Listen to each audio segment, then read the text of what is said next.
Reka ngusuhuze kandi nguha n'ikaze nkwifuriza kugubwa neza aho waba uherereye hose.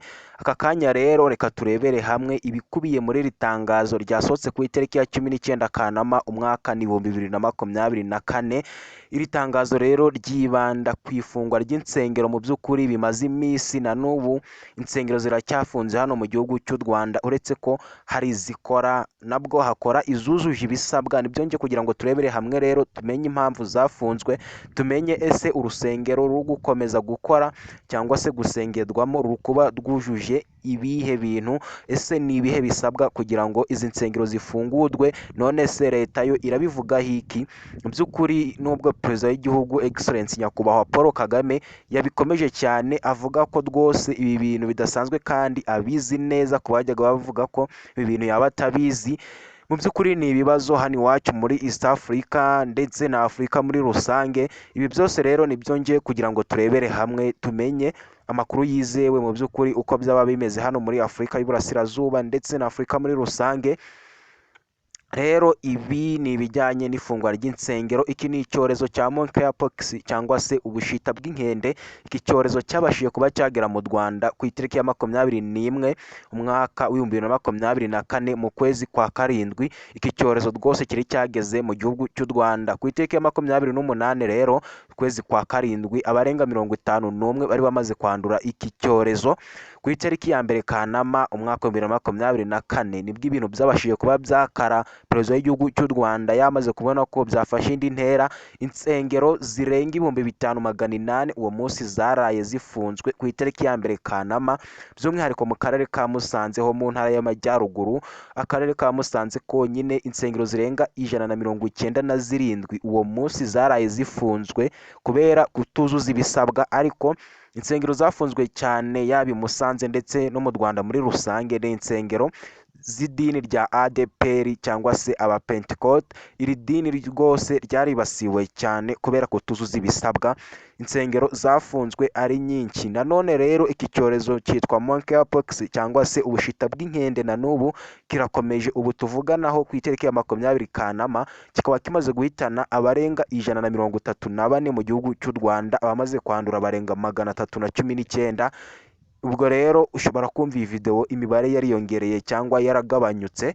Niko bihagaze kuri uyu munsi tuvugana. Urumva ko iki cyorezo cyafashe umurego kandi kirica koko, kandi ntikirambirana kwica umuntu kuko gifite ubukana budasanzwe. Ni icyorezo rwose gifata ku mubiri w'umuntu ukabona umubiri uteye ubwoba cyane.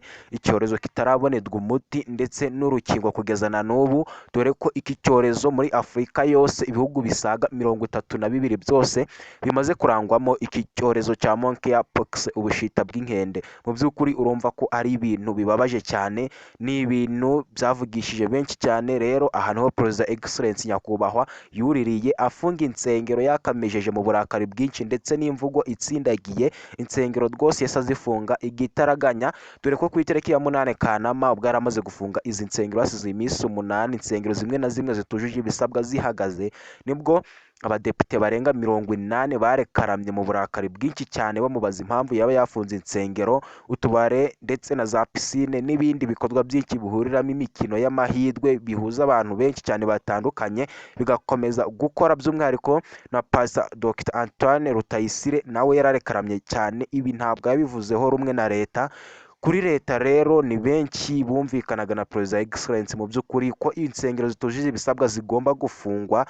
Uruhande rumwe ibi babyumvikanyeho rumwe, ariko ku rundi ruhande bumva rwose cyaba ari igitugu cyangwa se gutotezwa no gukoresha kamere y'umurengera, kuko ibi ntabwo byavuzweho rumwe na bose. Mu by'ukuri hari abavuze ati perezida yafashe umwanzuro mwiza, mu by'ukuri insengero zujuje ibisabwa nizikore, naho izitabyujuje zifungwe nyine kugira ngo iki cyorezo kidakwirakwira mu gihugu, abantu bakabasha kuba bapfa bagashira bitwaje idini. Ariko nyine ku rundi ruhande hari abavugaga ati rwose perezida ibi bintu ntabwo ari byo, ntabwo insengero zagakwiye gufungwa, kandi mu by'ukuri ibi byari byarahanuwe mu minsi ya nyuma.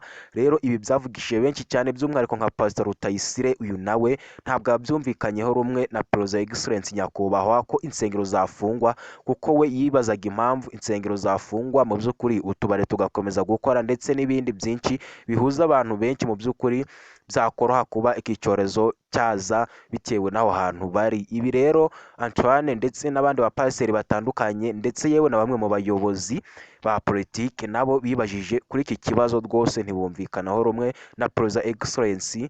Ku itariki ya 12 mu ijoro nibwo abadepite barenga 80 bandikiye ibaruwa nyakubahwa Paul Kagame bamubaza koko niba iri fungwa ry'insengero mu gihugu ko bikomeje gufata umurego niba yaba bizi. Perezida rero Excellence Paul Kagame ibyo yabishimangiye ku itariki ya 16 Kanama, arabishimangira rwose avuga ko abizi ndetse abizi cyane kandi anariwe wabigizemo uruhare kugira ngo bashireho ayo mategeko y'uko insengero zafungwa. Urumva rero ko Perezida Excellence nyakubahwa iri fungwa ry'insengero arabizi ndetse cyane neza, abantu rero bibaza ko yaba atabizi. Yavuze ko yashimangiye avuga ko abizi ndetse cyane kandi ko insengero zitujuje ibisabwa zigomba gufungwa.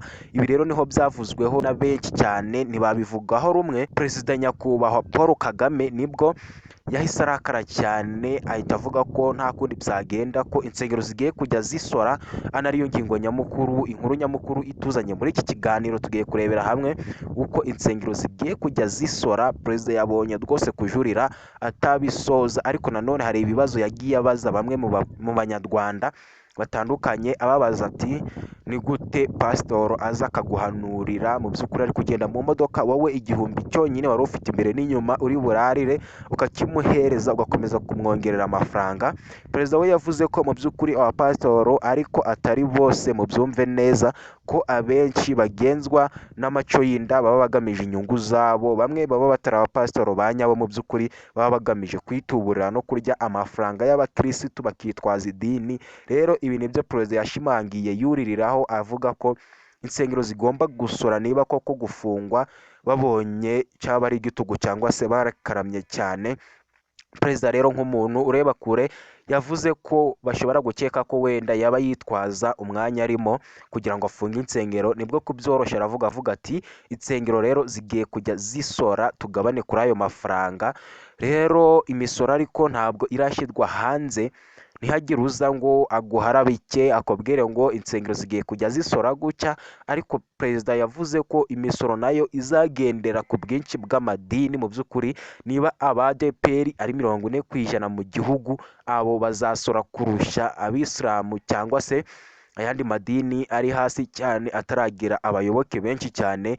Mbese imisoro muri make iziyongera bitewe n'ubwinshi bw'abakirisitu b'ubwoko bw'idini runaka.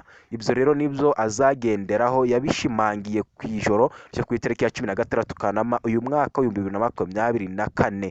Rero aya matangazo, iri tangazo cyangwa se rikaba rizasohoka ku itariki ya 25 Kanama umwaka wa 2024 mu ijoro. Aya matangazo azarara asohotse ku madini yose mu gihugu cy'u Rwanda muzi abaho. Buri dini rizaba rireba ibiciro byaryo, mu by'ukuri imisoro rizajya ritanga ku maturo yinjiye se n'ibindi byinshi bazarebaho. Nyine urumva ko idini rya Katolike cyangwa se idini ry'Abadivantiste b'umunsi wa karindwi menzi batanganya abayoboke, bo bazareba ku mushahara winjira buri cyumweru. Uwo mushahara nyine ni amaturo n'andi mafaranga menshi bagenda batanga mu nsengero nk'imigabane, ibya 10 ni nk'ibyo bazagenderaho rero bafata ijanisha ry'uko imisoro izajya itangwa. Urumva ko ni ibintu bitoroshye cyane, nyuma y'uko perezida w'igihugu cy'u Rwanda abonye uko barekaramye, yabonye abaturage ayoboye bajurira cyane, abasha kubyoroshya atyo avuga ko buri dini rigomba kujya ritanga umusoro. Rero iyo misoro twakwibaza ngo ni kangahe ku ijana? Ese aba ADEPR ni kangahe? Abakatolika, Abadivantiste n'ayandi madini menshi cyane tutarondora? Byose tubitegereje hara mu ijoro ryo ku itariki ya 25 Kanama umwaka wa 2024. Nibwo twese tuzashira impungenge, dutegereze twihanganye turebe igisubizo uko kizaza kimeze. Rero narakubwira ngo nuko byifashe mu by'ukuri. Iki cyorezo cya monkeypox cyakomeje gufata umurego. Urumva ko ibihugu birenga 32 byose muri Afurika ntabwo ari bike rwose, kandi iki cyorezo ntikirabonerwa umuti, urukingo apana rwose. Urumva ko ni ibintu bikomeye cyane bishobora gushira abantu mu mazi abira, impfu zikiyongera tutabashije kwirinda iki cyorezo. Reka rero dutegereze iri tangazo tumenye uko insengero zizajya zisora mu by'ukuri. Dutegereze twihanganye hariya ku itariki ya 25 Kanama mu mwaka wa 2024. Rero reka nkubwire ngo reka dusoreze ahangaha, amakuru rwose tuba turi update 5/5 kugira ngo tuguhe news, amakuru mashya kandi yizewe. Uwo munsi tuzaba duhari cyane. Wowe icyo usabwa ni ugukanda subscribe niba uri musha, niba warayikanze ni iby'igiciro cyane kandi ndagushimiye cyane. Nawe utarakora subscribe yikande kugira ngo nawe umwe mu banyamuryango b'uyu muyoboro kigutegura nkanakugezaho. Nitwa Gazi King. Ibiganiro byacu mubibona uko bwije n'uko bukeye. Aha niho uzajya ukora amakuru kandi yizewe mu gihe kandi mu gihe nyacyo. Reka rero ngushimire cyane, dushira akadomo kuri aya makuru. Niba wasobanukiwe ni iby'igiciro cyane, tugaruke mu biganiro bitaha.